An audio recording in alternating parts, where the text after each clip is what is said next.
자, 오늘 말씀을 보죠. 말씀은 요한복음 12장 1절에서 19절인데요. 성경을 펴서 말씀을 우리 같이 나누어서 읽겠습니다. 요한복음 12장 1절로 19절까지 조금 말씀이 길죠. 제가 1절 읽겠습니다. 6월절 엿새 전에 예수께서 베다니에 이르시니 이곳은 예수께서 죽은 자 가운데서 살리신 나사로가 있는 곳이라. 거기서 예수를 위하여 잔치할세 마르다는 일을 하고 나사로는 예수와 함께 앉은 자 중에 있더라. 마리아는 지극히 비싼 향유 곧 순전한 나드 한 근을 가져다가 예수의 발에 붓고 자기 머리털로 그 발을 닦으니 향유 냄새가 집에 가득하더라.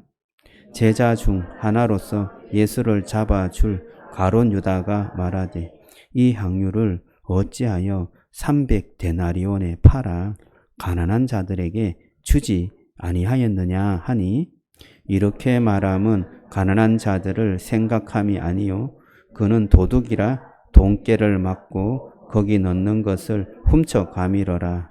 예수께서 이르시되 그를 가만히 두어 나의 장례할 날을 위하여 그것을 간직하게 하라. 가난한 자들은 항상 너희와 함께 있거니와 나는 항상 있지 아니하리라 하시니라.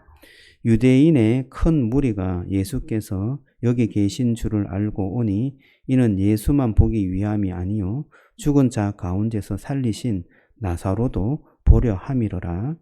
대제사장들이 나사로까지 죽이려고 모의하니 나사로 때문에 많은 유대인이 가서 예수를 믿음이로라. 그 이튿날에 명절에 온 큰 무리가 예수께서 예루살렘으로 오신다는 것을 듣고 종려나무 가지를 가지고 맞으러 나가 외치되 호산나 찬송하리로다. 주의 이름으로 오시는 이 곧 이스라엘의 왕이시여 하더라. 예수는 한 어린 나귀를 보고 타시니 이는 기록된 바 시온 딸아 두려워하지 말라. 보라 너의 왕이 나귀 새끼를 타고 오신다 함과 같더라. 제자들은 처음에 이 일을 깨닫지 못하였다가 예수께서 영광을 얻으신 후에야 이것이 예수께 대하여 기록된 것임과 사람들이 예수께 이같이 한 것임을 생각났더라. 나사로를 무덤에서 불러내어 죽은 자 가운데서 살리실 때에 함께 있던 무리가 증언한지라. 이에 무리가 예수를 맞음은 이 표적 행하심을 들었음이로라. 같이 읽습니다. 바리새인들이 서로 말하되 볼지어다 너희 하는 이 일이 쓸데없다. 보라 온 세상이 그를 따르는도다 하니라. 아멘. 자, 오늘 말씀은 두 가지 에피소드가 있어요. 하나는 값비싼 향유를 바친 여인의 이야기입니다. 또 두 번째는 예루살렘 성에 입성하는 예수님의 그러한 모습입니다. 오늘 이 두 가지 이야기를 통해서 예수님이 우리에게 하시고자 하시는 말씀이 무엇인지 그 교훈을 좀 찾아보겠습니다. 첫 번째 에피소드를 보겠습니다. 12장 1절에 보면 날짜가 나오죠. 6월절 엿새 전에 예수께서 베다니에 이르시니 라고 말합니다. 6월절 엿새 전이라고 하죠. 6월절은 언제입니까? 요일이 어떤 요일이죠? 6월절은 토요일을 말합니다. 토요일. 그 6월절은 토요일이기 때문에 금요일 저녁부터 시작해요. 지금 금요일 밤부터 6월절이 시작되죠. 엿새 전이면 이날은 무슨 요일이에요? 월요일이죠. 월요일. 그래서 6월절에 그 어떤 일이 생기죠. 그것을 준비하는 날이 벌써 월요일부터 준비되었다라는 것을 말하고 있는 것 같아요. 여러분 6월절에 어떤 일이 있었습니까? 예수님이 죽으셨죠. 예수님이 십자가에 죽으신 날이 6월절인데 금요일 날 십자가에 못 박히고 6월절인 토요일에 무덤에 있었다가 일요일 아침에 부활하셨죠. 자, 그래서 그러한 일정을 염두에 두고 오늘 월요일부터 무슨 사건이 생겼다. 그것을 말하고 있는 것입니다. 장소가 나옵니다. 장소는 어떤 곳인가요? 예수님께서 죽은 나사로를 살렸다. 그런 곳이죠. 12절 1절에 보면 이곳은 예수께서 죽은 자 가운데서 살리신 나사로가 있는 곳이다 라고 말하고 있습니다. 아마도 마리아, 마르다, 그리고 그의 오빠 나사로, 그들이 다 같이 살고 있는 집인 것 같아요. 아마 엄마 아빠도 있었겠죠. 그런데 중요한 것은 오빠 나사로가 죽었다가 살아났다는 거예요. 여러분, 죽었다가 살아난 것이 동네의 소문에 가득 퍼졌겠죠. 소문으로. 그래서 많은 사람들이 이 죽은 나사로 살아났는지 확인하려고 많이 찾았겠죠. 그리고 예수님이 죽은 자를 살렸다고 하는데 예수님이 누군가 보고 싶기도 하고 해서 이곳에 이 나사로의 집에 많이 온 것입니다. 무엇을 했습니까? 2절에 보면 거기서 예수를 위하여 잔치를 했다 말합니다. 나사로가 죽었다가 살아났어요. 이게 그냥 살아난 게 아니에요. 기절했다가 그냥 정신이 깬 게 아니에요. 나사로는 무덤에 갔어요. 그리고 그곳에 나흘이나 있었어요. 그런데 썩은 냄새가 나서 그곳에 가까이 가지도 못했습니다. 그런 나사로를 예수님께서 살려주셨어요. 그러니까 이 예수님과 이 나사로가 진짜 살아났는가? 예수님이 진짜 살렸는가? 그것이 궁금하지 않습니까? 이 소문이 쫙 퍼졌는데 그래서 동네 사람들이 와서 예수님도 한번 보고 진짜 나사로도 거기 있는지 다시 한번 보고 그렇게 해서 아 진짜 이게 사실이구나 라는 것을 알려고 많은 사람이 왔고 그 많은 사람들을 초대한 거죠. 나사로가 살았으니까 그것이 너무 고맙고 예수님이 살려주셨으니까 예수님을 위해서 잔치를 베푼 것입니다. 자, 이 이야기가 왜 이렇게 중요하냐 하면 이런 전후 사정을 잘 모르면 마리아가 예수님께 300데나리온 어치나 되는 값비싼 향유를 예수님께 발랐다 하는 것이 이해가 되지 않습니다. 이해가 되지 않죠. 300데나리온이라는 이 값어치는 되게 값비싼 값어치예요. 여러분 하루 일당이 이 당시에 얼마였습니까? 한 데나리온이었죠. 한 데나리온이 하루 일당이었어요. 그러면 300데나리온은 안식일 빼면 1년치 연봉이에요. 1년치 연봉이 해당하는 향유를 예수님 발에다 쏟아부은 거예요. 여러분 1년에 얼마 받습니까? 보통 뭐 노동자가 일하면 한 3천에서 5천만 원 받는다고 생각하죠. 3천에서 5천만 원 되는 향유를 한 번에 쏟아부은 거예요. 미쳤죠. 조금 이해가 안 되죠. 이러한 상황이 일어난 거예요. 그래서 이 이야기에서도 이해가 안 되는 그런 질문을 하고 있습니다. 가룟 유다라는 사람이 제자 중에 한 사람이죠. 이 마리아에게 이렇게 말합니다. 아니 이렇게 값비싼 향유를 왜 예수님 발에다가 그냥 쏟아붓느냐. 가난한 사람들에게 나누어 주면 얼마나 예수님이 좋아하겠냐. 늘 예수님께서 가난한 사람을 위해서 살아라고 하는데 300데나리온이라는 이 엄청난 값비싼 이 향유를 팔아갖고 그렇게 사용하면 더 좋았을 것 같지 않냐. 참 어리석다. 조금만 바르고 나머지는 다 이렇게 좀 팔아서 다른 데 써라. 이렇게 말했던 것입니다. 여러분 그런데 마리아가 왜 이런 행동을 했을까요? 조금 그때 정신이 나갔을까요? 그렇진 않았습니다. 마리아는 아주 정신이 또렷또렷했고 자기가 하고 싶은 것을 한 거예요. 왜 그렇게 했을까요?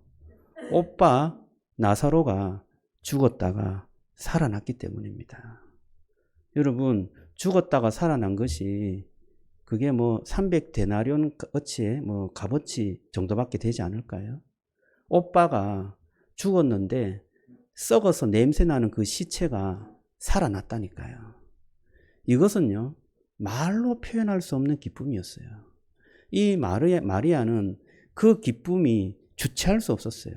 그래서 자기에게 가장 소중하고 가치 있고 정말 귀중하게 여겼던 그 향유, 자기가 결혼할 때 쓰려고 했던 그 향유를 예수님에게 바쳤던 것입니다. 우리는 예수님께 드리는 것이 기쁨으로 이렇게 할 수 있을까요? 정말 예수님이 나에게 정말 기쁨이 돼서 나의 가장 소중한 것, 나의 가장 귀한 것을 예수님께 기쁨으로 드릴 수 있을까? 한번 생각해 봅니다. 우리 주님께서는 우리를 위해서 십자가에 죽으셨어요. 그래서 우리에게 영생을 주셨습니다. 생명을 주셨죠. 죽어야 할 우리가 예수님이 대신 죽음으로 우리에게 생명을 주셨습니다. 이것은 정말 놀랍고 은혜로운 것이죠. 정말 그 주님께서 우리에게 주시는 그 영생과 그 영원한 생명에 대한 기쁨을 우리가 다시 한번 깊이 깨닫는다면 정말 우리가 기쁠 것 같아요. 정말 주님을 향하여서 주님을 사랑할 것 같아요. 나의 소중한 것도 주님 앞에 드릴 수 있을 것 같아요.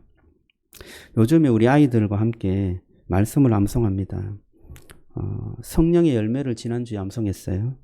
오직 성령의 열매는 사랑과 희락과 화평과 오래 참음과 자비와 양성과 또 충성과 온유와 절제니 이 같은 것을 금지할 법이 없느니라. 이 말씀을 외웠어요. 애들이 정말 잘 외웠습니다. 지난주에는 어떤 것을 외웠냐? 이 말씀이에요. 내가 진실로 진실로 너희에게 이르노니 내 말을 듣고 나 보내신 이를 믿는 자는 영생을 얻었고 심판에 이르지 아니하느니 사망에서 생명으로 옮겼느니라. 할렐루야. 이 말씀을 외우는데요. 저는 이 말씀을 외울 때마다 참 감사해요. 이게 참 구원이잖아요. 주님을 믿고 하나님을 믿는 자에게는 영생이 있대요. 영생. 영원히 사는 생명이 있다는 겁니다. 그리고 하나님의 저주, 죄에 대한 심판을 받지 않는데요. 그리고 사망에서, 죽음에서 생명으로 옮겨진다는 거예요. 하나님이 없는 지옥 같은 곳에서 하나님과 함께 살아가는 천국으로 옮겨진다는 것입니다. 이게 정말 놀라운 복음 아닙니까? 정말 이 말씀을 내 마음속에 새기면 새길수록 하나님께서 나를 살려주신 그 생명의 은혜가 정말 감격스럽게 다가옵니다. 또 한 말씀을 좀 소개해 드릴게요. 영생 주신 것을 여러분 믿습니까? 예수님께서 영생을 주셨다는 것을 믿습니까? 이런 말씀이 있어요. 나는 부활이요 생명이니 나를 믿는 자는 죽어도 살겠고 살아서 믿는 자는 영원히 죽지 아니하리라. 이 말씀을 누구에게 했어요? 마리아에게 했어요. 네가 이것을 믿느냐? 이렇게 물었어요. 그랬더니 마리아가 끝날에 마지막 날에 그렇게 될 줄로 내가 믿습니다. 이렇게 대답을 했어요. 그런데 그 말씀을 한 후에 예수님께서 자기 오빠 나사로를 살려주셨어요. 나는 부활이요 생명이다. 나를 믿는 자는 죽어도 살았고 살아서 믿는 자는 영원히 죽지 않는다. 이것을 보여주었어요. 놀라운 일이었죠. 여러분, 그 현상을 목격한 마리아는 어떤 생각이 들었을까요? 야, 예수님의 말씀은 정말 살아있구나. 예수님께서 죽은 자도 내가 살린다. 나를 믿는 자는 죽어도 산다. 라는 그 말씀을 진짜 지킨 거예요. 진짜 그것을 성취한 거예요. 그 예수님의 말씀을 들은 마리아는 정말 예수님이 진짜구나. 예수님의 말씀이 현실이고 실상이구나. 라는 것을 깨닫게 된 것입니다. 여러분, 예수님의 그런 어떤 모습을 보면서 마리아는 정말 우리가 살아가는 이 현실이 그냥 먹고 사는 것 이것이 현실이 아니라 예수님께서 말씀하신 그 말씀이 성취되는 것이 진짜 현실이구나. 이것을 깨닫게 된 거예요. 여러분 어떻습니까? 오빠가 살아난 것이 이게 진짜 이게 있을 만한 일인가요?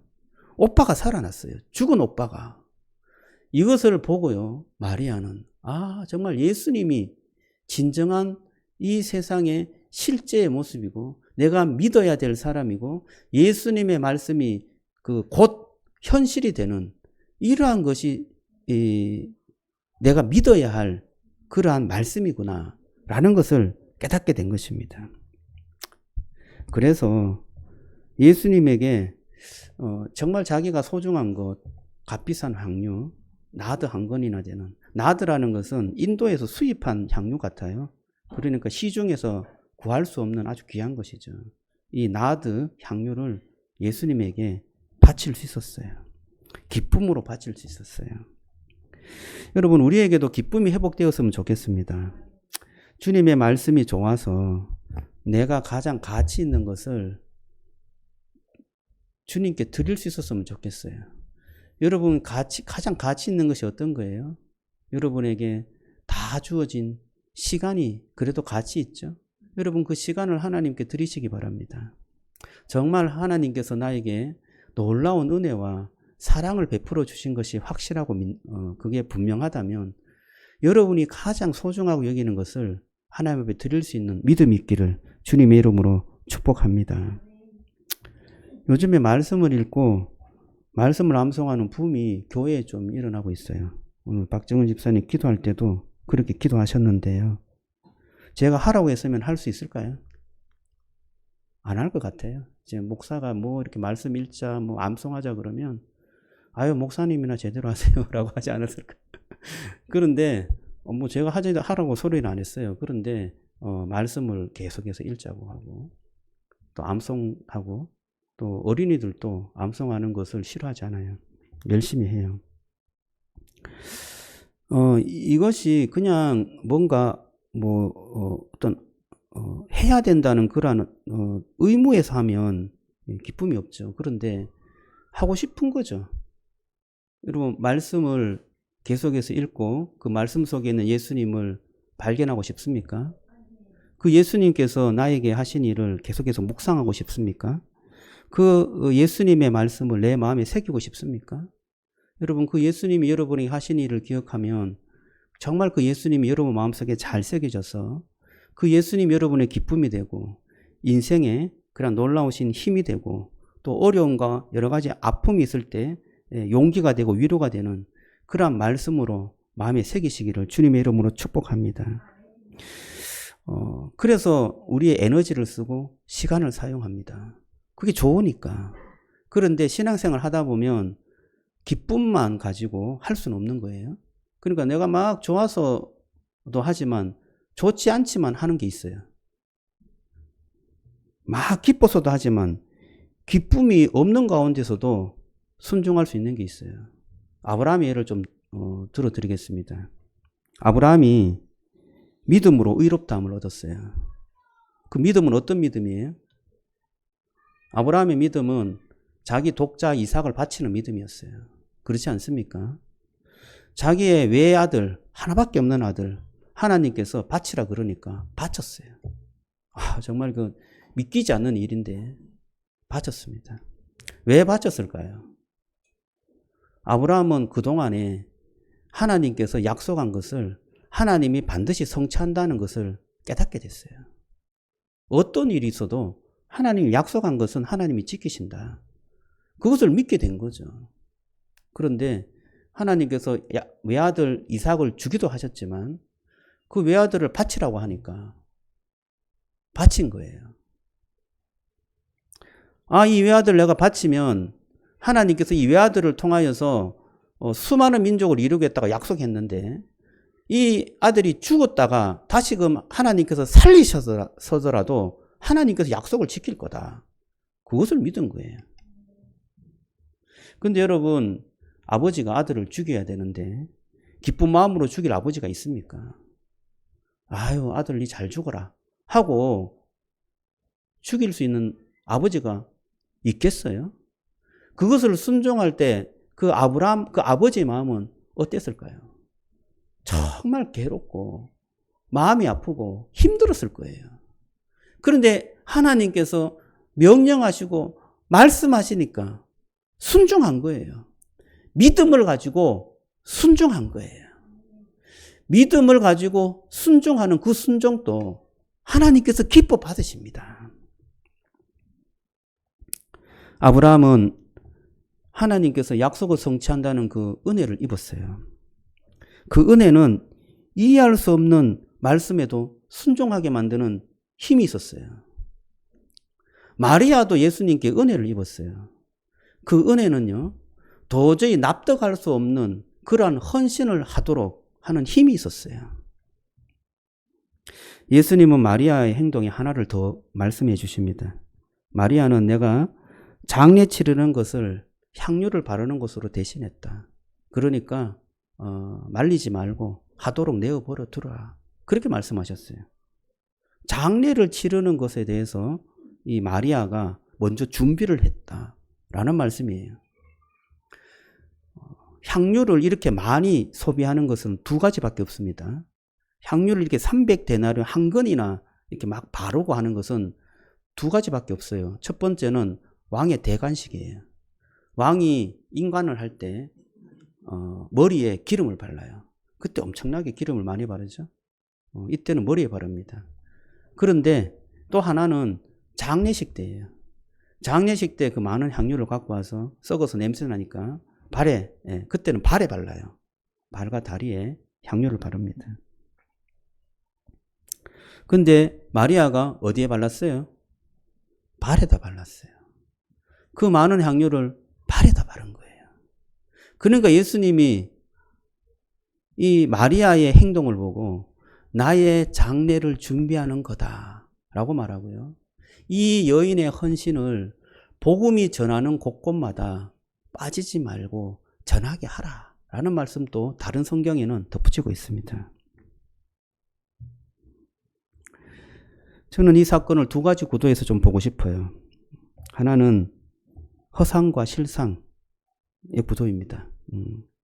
허상은 좀 신기루 같은 거죠. 아, 저게 뭐 이루어질까? 꿈 같은 이야기입니다. 근데 실상은 뭐예요? 현재 일어나는 일이죠. 현재 일어나는 일.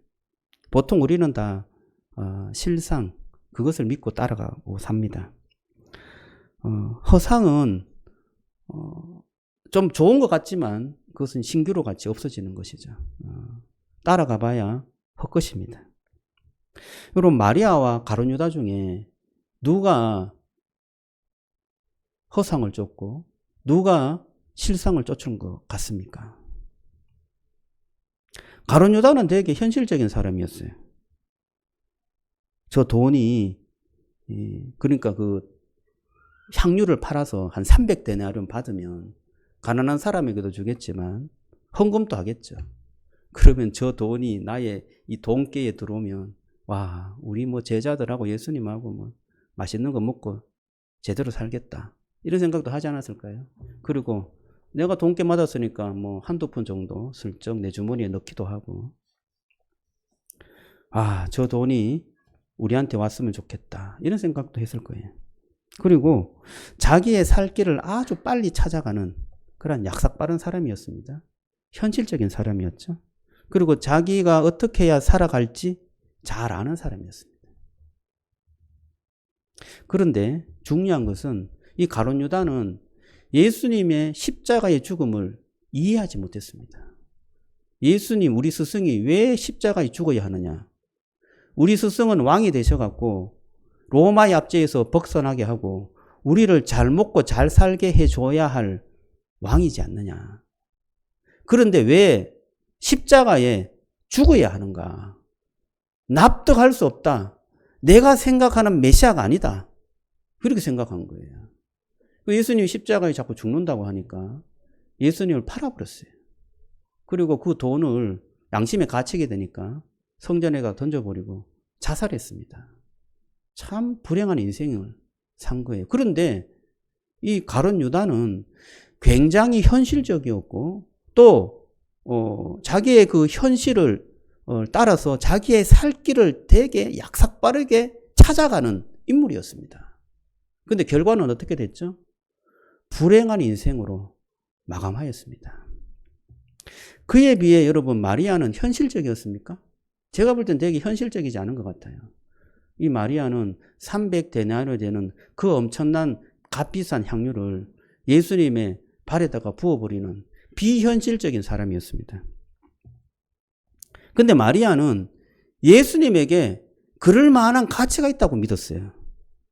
예수님의 그 몸, 예수님 그 자체는 내가 이 300데나리온 어치의 이 향유를 갖다 부어도 괜찮을 만한 그보다 더 뛰어나고 위대한 가치 있는 인물이라고 믿었던 거예요. 이게 뭐 현실적입니까? 제가 볼 때는 비현실적인 것 같아요. 어떻게 보면 마리아가 조금 공상하고 있는 것 같아요. 허상을 보고 이렇게 살아가는 사람 같아요. 그렇지 않습니까? 오히려 가룟 유다가 조금 더 현실적이고 자기 것을 챙기면서 살아갔던 사람이에요. 그런데 결과는 마리아가 예수 그리스도 안에서 정말 행복하고 성공한 인생을 살아가고 있다는 것입니다. 여러분, 정말 이 두 사람을 비교하면서요, 진정한 실상을 쫓아서 살아가는 사람이 어떤 사람인지, 그리고 허상이 과연 어떤 것인지 한번 생각해 보시기 바랍니다. 두 번째 이야기로 좀 넘어가겠습니다.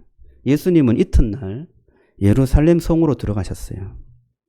이튿날이니까 월요일에서 다음 날이니까 일요일이죠. 그래서 그때 예수님이 들어갈 때 사람들이 막 종려가지를 막 흔들었어요. 종려나무 가지를 흔들었어요. 그래서 그 일요일을 종려주일이라 그렇게 말합니다. 종려주일. 그래서 종려주일 이후에 고난주간이 시작되고 그 마지막 주일이 부활절입니다. 여기에도 두 부류의 사람이 나옵니다. 예수님과 예수님을 환영하는 사람, 이 두 부류의 사람이죠. 어떻게 보면 좀 비슷한 사람인 것 같은데요. 예수님과 예수님을 환영하는 사람은 마음속에서는 전혀 다른 생각을 가지고 있었습니다. 그걸 좀 말씀드릴게요. 예수님을 환영하는 사람은 이미 나사로가 살아난 것을 알고 예수님에 대해서 기대를 갖고 찾아온 사람들이었어요. 아, 예수님이 능력자시구나. 예수님이 죽은 자도 살리구나.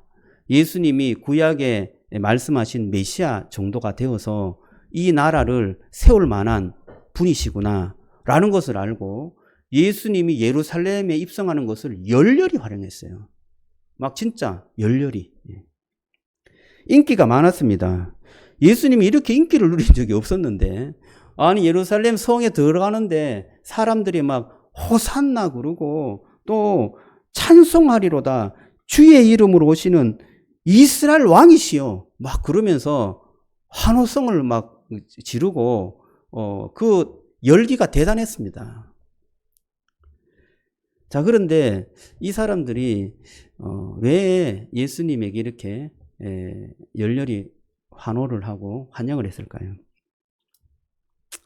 아마 예수님에 대한 그 가치가 자기들에게 큰 유익이 되지 않을까 그 생각을 했던 것 같아요. 5,000명도 먹이시고 또 죽은 자도 살리고 병자도 고치니까 이분이 왕이 되면 우리를 정말 로마에서 벗어나게 하고 잘 먹고 잘 살게 해줄 거다. 그런 믿음이 있었던 것 같아요. 그래서 이 군중들은 예수님이 예루살렘에 와서 뭔가 일을 벌릴 것에 대한 기대감을 가지고 열렬히 환영했던 것입니다. 그런데 여러분, 예수님은 이 군중들의 생각을 가지고 입성을 했을까요? 아니면 정반대의 생각을 가지고 입성했을까요? 예수님은 왕이 될 생각이 전혀 없었습니다. 군림하는 왕이 될 생각은 전혀 하지 않았어요. 그래서 나귀를 타고 갔어요. 나귀 새끼를 타고 갔는데 군림하는 왕으로 이 예루살렘에 갔으면 말을 타고 가야죠. 막 좀 군대도 좀 이렇게 좀 하고 제자들 딱 세우고 뭔가 빵빠레도 올리고 좀 위대하게 말을 타고 그렇게 입성을 해야 되는 거 아니겠습니까? 예수님께서 그만한 능력이 없었을까요? 그런데 나귀를 타고 입성해요. 이 나귀라는 것은 구약의 말씀을 성취하는 건데요. 예수님은 구약의 말씀을 성취해서 하나님의 약속을 이루는데 관심이 있었어요. 그래서 그 예루살렘 성에 입성해서 며칠 후에 예수님께서 십자가에 죽으실 것을 생각한 거예요. 그것을 생각하고 입성하는 예수님에게 어떤 군중들이 막 열렬히 활용하면서 호산나 또 찬송하리로다 뭐 이렇게 이스라엘의 왕이요 이렇게 막 환영하는 것이 귀에 들렸겠어요? 저는 전혀 들리지 않았을 것 같아요. 예수님께서 예루살렘 성에 입성하는 것은 곧 며칠 후에 내가 십자가에 달려서 죽을 거다.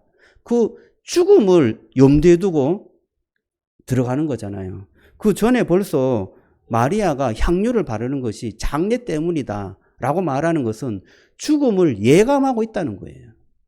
그 죽음은 하나님과의 약속이었어요.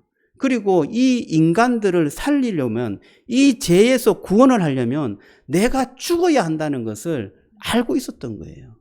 예수님의 현실은 십자가였어요. 그런데 군중들의 현실은 우리를 로마에서 벗어나게 해서 잘 먹고 잘 살게 하는 것이 군중들의 현실이었어요. 완전히 다르죠. 예수님은 죽음을 앞두고 죽음을 향하여서 예루살렘 성에 입성하는 반면에 군중들은 예수님을 통하여서 내가 더 잘 살고 더 이 세상에서 뭔가 풍성하게 누릴 것을 생각하고 예수님을 열렬히 환영한 것입니다. 나귀 새끼를 타고 입성한 것은 섬기는 왕으로 오신 건데요. 좀 뒤에 보면 그 섬기는 것이 어떤 뜻인지 잘 말씀하고 있습니다. 24절에 보면 12장 24절에 보면 이런 말씀이에요. 한 알의 밀이 땅에 떨어져 죽지 아니하면 한 알 그대로 있고 죽으면 많은 열매를 맺느니라 말씀합니다. 이 말이 무슨 말이에요? 예수님께서 한 알의 밀알이 되어서 썩어서 죽는다는 뜻이죠. 그래서 썩어서 죽으면 많은 열매를 맺는다라는 말씀을 하고 계십니다. 예수님께서는 사람들을 섬기는 그런 왕으로 오셨는데 그 섬김은 바로 죽음이라는 것을 말하고 있습니다. 내가 죽어야 하나님께서 영광을 받고 내가 죽어야 죄인인 사람들이 영광을 얻는다 라고 생각하고 그 길을 걸어간 것입니다. 예수님께서 입성하실 때 분명하게 본 것은 내가 십자가에 죽어야 한다는 것입니다. 이 죽음은 예수님께는 정말 현실이었어요. 사람들이 환호하고 호산나 찬송하리로다 오시는 이 곧 예수 그 이스라엘의 왕이시다 라는 이러한 어떤 그 열광적인 그런 환호. 여러분 거기에 좀 마음이 좀 쏙 빠져갖고 내가 이렇게 많은 인기를 누리구나. 또 이런 인기를 잘 이용해야 되겠다.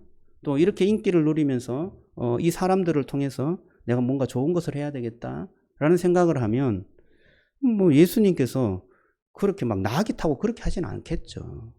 그런 마음을 먹었으면 벌써 그 사역 초기에 막 좀 후원금도 모으고 또 자기가 뭐 이렇게 그 몫으로 뭐 이렇게 좀 낮은 사람으로 올 필요가 없죠. 그냥 뭐 좀 힘이 있는 권세자로 와갖고 그냥 나쁜 놈들 다 그냥 쓸어버리고 왕국을 세우면 되지. 예. 그거 뭐 못해갖고 예수님께서 그렇게 초라한 모습으로 12명 제자 거느리고 없는 돈 이렇게 후원받아서 겨우 먹고 살고 집도 없이 그렇게 살았을까요? 예수님께서는 처음부터 이 세상에 오실 때부터 세상의 왕으로 오실 마음이 전혀 없었어요. 섬기는 왕으로 이 세상에 오시고 그 섬김은 십자가의 죽음이다 라는 것을 믿고 그것이 예수님의 현실로 생각하고 살았던 것입니다. 걸어갔던 것입니다. 그럼 저와 여러분들이 정말 주 예수 그리스도께서 그 현실의 그 삶을 정말 제대로 잘 살았기 때문에 우리에게 놀라운 축복과 영광이 있게 된 줄로 믿으시기 바랍니다. 우리에게도 현실이 있어요, 여러분. 그죠? 학교에 가야 되고 또 시험도 쳐야 되고 또 장사도 해야 되고 직장도 다녀야 합니다. 또 직장에서 또 인정도 받아야 되고 그 모든 것들이 쉬운 일이 아니에요. 정말 쉬운 일이 아니죠. 이 일을 이루기 위해서 애쓰고 힘을 다해야 합니다. 그것을 잘 해낸다는 것은 정말 위대한 일입니다. 언제나 또 크리스찬들은 그 일을 위해서 최선을 다해서 남에게 유익을 줘야 되고 또한 우리에게도 그러한 유익을 얻을 수 있는 삶이 되어야 합니다. 좋은 결과를 만들어내야 되죠. 그런데 중요한 것은 내가 이렇게 최선의 삶을 살아가는 것이 허상을 쫓는 삶인지 실상을 쫓는 삶인지 생각해 봐야 합니다. 그렇지 않을까요? 이것이 나를 위해서 예수님과 상관없는 그러한 삶이라면 정말 이것은 아무것도 아니에요. 신기루와 같아요. 죽으면 다 없어질 거예요. 근데 정말 예수님께서 현실의 삶을 제대로 살아서 실상을 우리에게 보여줬다면 저와 여러분들이 그 실상을 쫓아서 살아가는 삶이 되기를 주님의 이름으로 축복합니다. 진정한 영광은 예수님과 함께합니다. 저와 여러분들이 예수님을 좋아하기를 주님의 이름으로 축복합니다. 저는 예수님이 좋아요. 그래서 예수님께서 원하는 일을 하고 싶어요. 예수님과 함께 살고 싶고 예수님께 좋은 것을 드리고 싶습니다. 우리가 살아가는 모든 삶과 시간과 에너지, 물질, 그리고 힘, 이것을 어디에다 쏟아야 할지 예수님의 그 사랑과 은혜를 깨달으면 알게 됩니다. 헛된 영광을 위해서 살지 말고 허상을 쫓아서 살지 말고 정말 제대로 된 실상을 쫓아서 말씀이 실상이 된다는 것을 믿고 그 말씀 안에서 살아가는 여러분이 되시기를 주님의 이름으로 축복합니다. 예수님께서 진정한 영광을 위해서 걸어가셨던 것처럼 저와 여러분들이 진정한 영광을 위해서 하루하루 걸어가시는 그런 축복이 있기를 주님의 이름으로 축원합니다. 우리 한번 찬송을 한 장 부르고요. 기도하겠는데요. 예수님의 그 영광, 그것들을 우리가 좀 생각하는데 그 영광은 섬기는 영광이고 우리를 살리는, 그래서 예수님께서 죽으시는 그러한 영광이었습니다. 문들아 머리 들어라, 우리 찬양하겠는데요. 예수님께서 들어오세요. 우리는 정말 만세 부르면서 그 예수님을 맞이했으면 좋겠습니다.